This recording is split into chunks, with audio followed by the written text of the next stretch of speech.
The hour. For listeners who are not familiar with Cecily McMillan, let me just give you a quick thumbnail sketch here.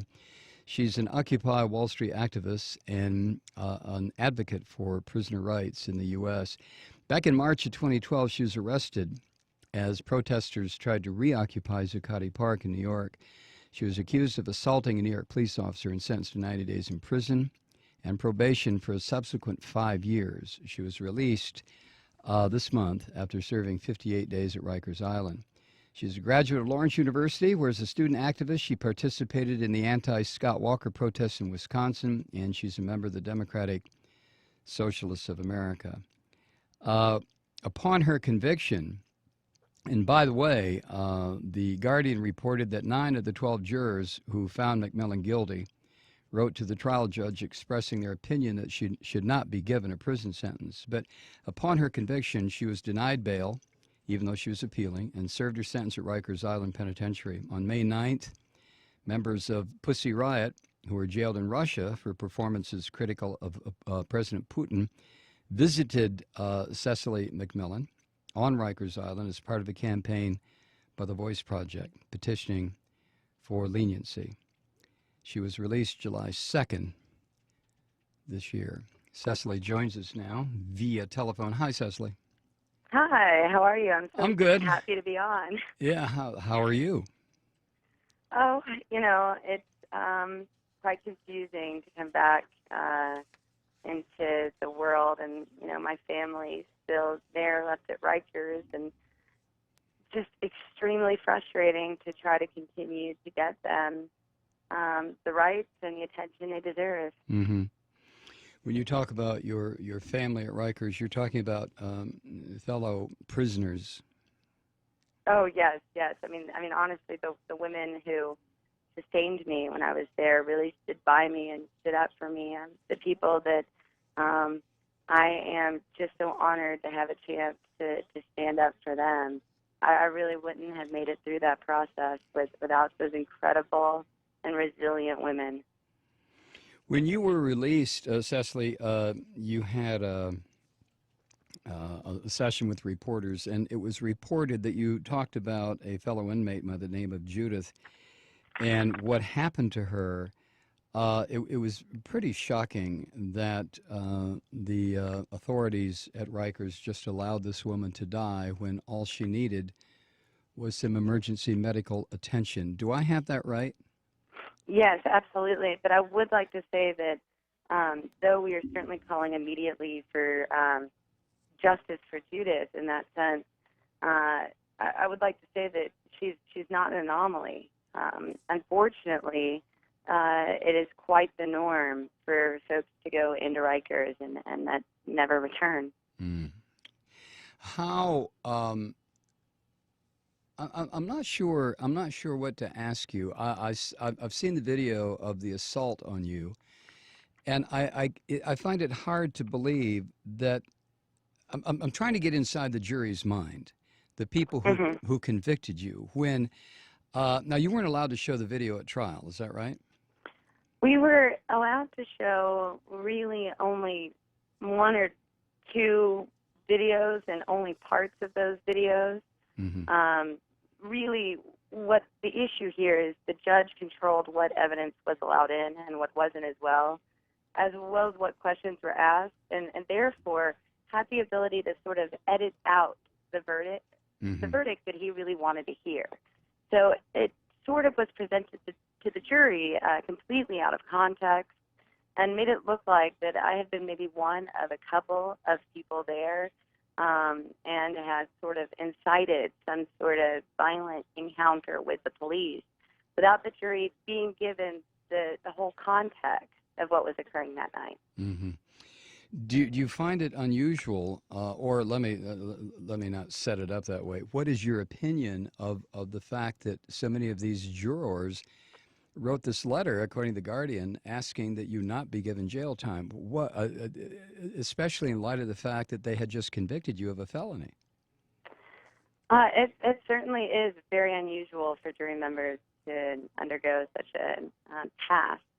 I think that what seemed to have occurred is that as soon as they were released from the trial, they pulled out their cell phones, they went online, and they were made accessible to all of the evidence that had been, as I said, edited out.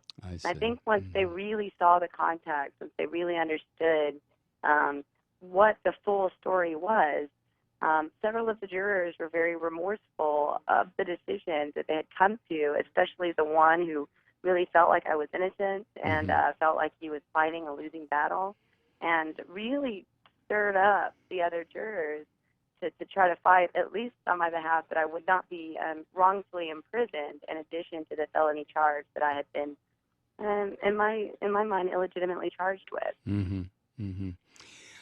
Cecily, a lot of the people who listen to this program are Occupy participants, whether they're in L.A. or Seattle or Madison or even here in Atlanta, the Atlanta area. And I got an email from from one of them earlier tonight when he was made aware that you're going to be on the program, and he wanted your take on if you have an opinion about this, the future of Occupy, given the fact that there was a coordinated effort, apparently coordinated by the Justice Department, to crack down really hard on Occupy. What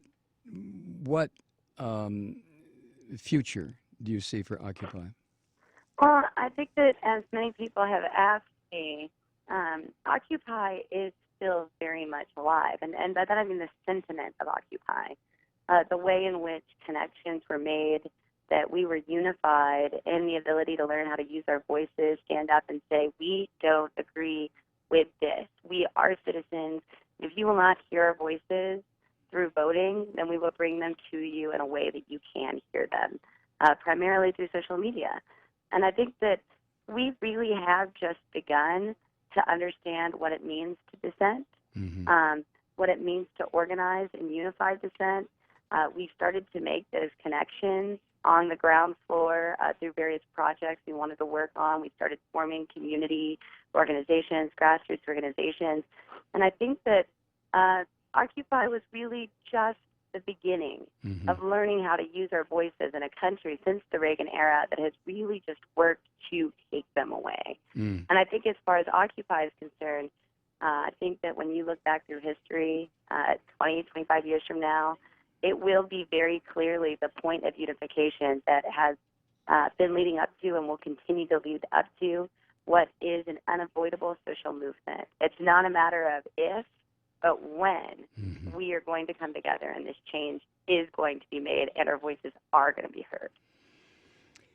During the Bush, and to a lesser degree, but still there, during the Clinton years, there were areas of protest when leaders would appear that were designated First Amendment zones. With this ruling the other day by the Supreme Court removing zones of privacy from women seeking medical services at a clinic that provides abortion in addition to other services, what effect do you think that'll have on this insistence by authorities that if you're protesting, you have to go over here behind this fence if you're protesting politically? If you're protesting someone seeking a medical procedure, you can get right up in that person's face. I think that it's very clear that, think about the other side of the fence. Did our government crack down on the Tea Party? Did they say, absolutely not, you guys are domestic terrorists, we're going to find one of you to make an example of? No. But did they go out of their way with COINTELPRO-like strategies to investigate Occupy, to crack down on us? This is very clear. The Supreme Court case is very clear that the government will allow an infringement upon our rights when it comes to corporate interests. And this is true of net neutrality as well. Essentially, we have just got to start understanding that when we use our voices to speak out at corporations, and this is what my trial was about, you will be made an example of. Dissent will not be tolerated to the point of imprisonment. And what we've got to do, just like with the civil rights movement and just like with the conscientious objector movement before it, is we've got to establish a sense of anti-fear concerning imprisonment. The people that we want to fight for, that we want to unite with, those people in prisons that systemically get targeted every day because of their color, their class, because of their culture, because of their religion, we've got to truly go through with our actions to the fullest possibility and stand by with them all the way through solidarity in prison. We've got to stop letting our government scare us with the prospect of imprisonment. That's just the way it's going to be. Jail, no bail. We've got to figure out what that means in our current time. That's true. Cecily, can you hold on? We have to take a quick break here. I just wanted to mention in the conversations that we've had on your grandma's front porch over the years, and I can remember when you were when you were much younger. Trust me, you probably don't remember me, but I remember you. I had no idea that you were a member of Democratic Socialists of America. Bless your heart for that one. Oh, they have really taught me everything that I know, from nonviolence to Absolutely. Being able to work across the aisle and with all sorts of political folks from the left. I hear you. All right, Cecily, if you don't mind, hold on just a second. Let us do a quick break, and we'll come back and chat a bit more. We're talking with Cecily McMillan of Occupy. Stay with us. I'm Mike Malloy. 10 before the hour, we're talking with Cecily McMillan of Occupy, who had the misfortune of having a cop grope her. And you know the rest of the story. Cecily, not to get real personal here, but when Kathy was talking to your grandfather the other day, he mentioned that when you were released, the authorities did not take you to, say, the court building in Midtown Manhattan. Can you tell us the circumstances around your release? Sure. I mean, generally, you are released after you see all of the discharged folks, property, medical release, mental health release, et cetera, at a building on Rikers, in order that you get a Metro card and you take a bus to a train station where you can find your way back home. Right. Instead, I was woken up at 5 a.m., taken down to protective custody, passed through about a dozen or so captains in a very coordinated effort to get me out of Rikers even before the 9 o'clock time period where people start getting released. Generally speaking, captains never handle inmates. The COs serve as a bridge go-between. Right. It's just like the police force. And so when I was moved into a black-tinted, unmarked van by myself, without any of my comrades that were to be released with me, I said, wow, have you ever seen them try to get rid of somebody so quickly? And the gentleman said, no. In fact, I've never been asked to chauffeur someone to a train station either. And I said, excuse me, what, huh? My friends are over there at that building waiting for me, and they would very much like to escort me back to my household and make sure that nothing bad happens to me. They said, okay, yeah, well, let me ask the deputy warden. The deputy warden came over, and he said, absolutely not. You have orders. You've been given orders. You have to follow through the orders to take her into a place called Queensboro and drop her off. And I said, sir, I know my rights. I do not consent to you taking my body beyond the lines of Rikers, where I am in your charge and am to be released from. My friends are here waiting for me. I have no ID, no cell phone, no keys to my household, no idea how to get back, and I have all of my property sitting here right there on me with the jail code on the bag, And, well, we debated about that for about 35 minutes or so as he called higher-ups, I guess. And, the CO got back in the car and he said, this isn't right, and I'm really sorry. But, my wife just died of cancer, and I'm in charge of these two young boys, and it's been put pretty clear to me that if I don't follow these orders, it could be very bad for me, and so I have to take you to where they said. And I watched out the window as we drove for 45 minutes away from the jail, and I was dropped off on the side of the road with my property and a Metro card. And luckily that, I told him how scared I was. The last time I had been alone in the city, I had been targeted for an additional arrest, and that I was very afraid that everybody who I didn't want to know where I was knew exactly where I was, and nobody who I cared about knew where I was going to be. And he did sit there and watch until I made contact with, thank God, another activist who recognized my jail bag. And he had heard about my story, and he waited there with me until my friends finally found me.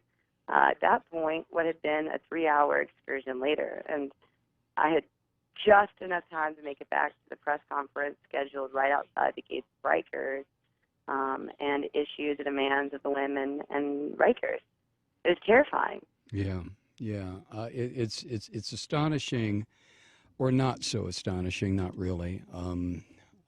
Having grown up myself in an era of COINTELPRO and the attacks on the Black Panther Party for Self-Defense and the SDS and I had kind of a hope that some of this was in the past, but obviously it is not, and it is now. To a greater degree, this suppression and oppression that's occurring in this country. We have about a minute and a half left here, Cecily, and I appreciate you taking time to come on the program tonight. Tell me, if you don't mind, if you don't have to be specific, what's next for you? Well, I will be calling on the mayor, the city council members, and the Department of Corrections in New York to address the inhumane conditions at Rikers Island as sort of a case study of the general prison systems in the United States and their complete, just lies about there being any sort of rehabilitative effort as a part of their systems. We will be trying to make, connections here in Georgia. I know a report on the conditions just came out, and starting conversations even up in Washington. Also, I will be in constant contact with Pussy Riot in order to join in on the international solidarity effort to, abolish prisons.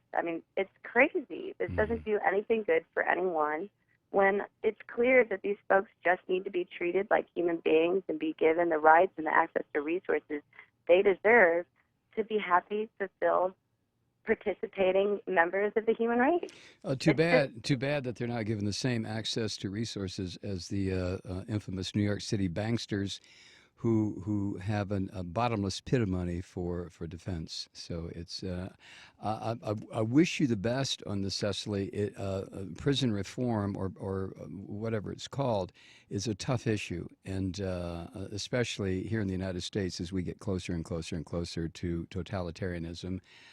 Absolutely. Fascism, whatever you want to call it. Absolutely. So it's going to be one hell of an issue. Cecily, thank you so much. It's good to hear your voice again, and Thanks for having me. Our paths will cross, I'm sure. Okay. Thank you for having me. All right. Have a nice evening. You take care.